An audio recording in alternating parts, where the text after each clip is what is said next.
Do we have any further clarity on why they were detained? Well, as you mentioned, Natasha, the Economic and Financial Crimes Commission coming down very hard on Sun International in a way that we've not seen before, detaining its workers of South African origin, of course, with no charge over the last 5 days. Now, the spokesperson of Sun International came out to clarify and said that the EFCC was investigating two things. One, investment into the tourist company Nigeria TCN, of which they own over 49% share in that stock, and also their past trading records. Sun International has been in the Nigerian arena of markets since early 2000s. This is the first time we've seen the FCC paying close attention to them and, clamping down on them in this manner. Also, there is purported that there is a link in a labor dispute, but primarily at this point, Sun International is answering for, needing to show their investment records and how they entered into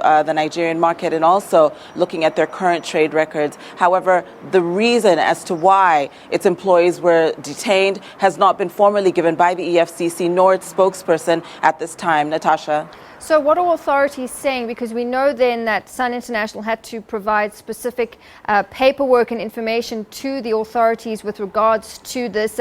Has there been some difficulty for the hotel group recently? Well, there has been difficulty in many ways. This group, the tourist company of Nigeria, is also part shared by another Nigerian stakeholder. And so there is suspicion that perhaps there is some, according to insiders, a sense of bullying towards the Sun International because of the stake that they have in this company. Although this is unsubstantiated claims, however, one has to question why the EFCC has come so hard against, Sun International, and also must explain as to why they would detain their employees with absolutely no charge given over 5 days and only released as of yesterday. As of this afternoon, the EFCC is still,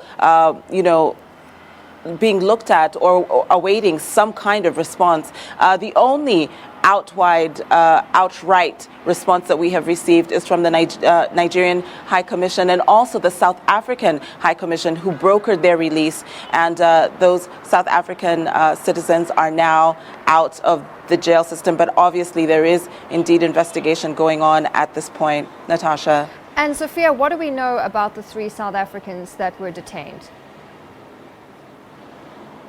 Well, what we do know is that they have been with Sun International. They were working here, really documented.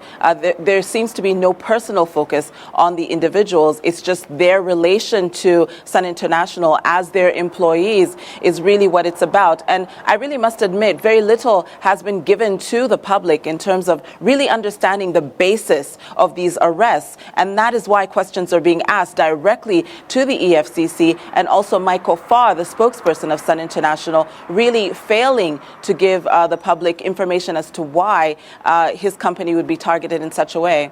Natasha. Right. Sophia, thank you very much for that update. That's our reporter Sophia Adengo live from Abuja in Nigeria.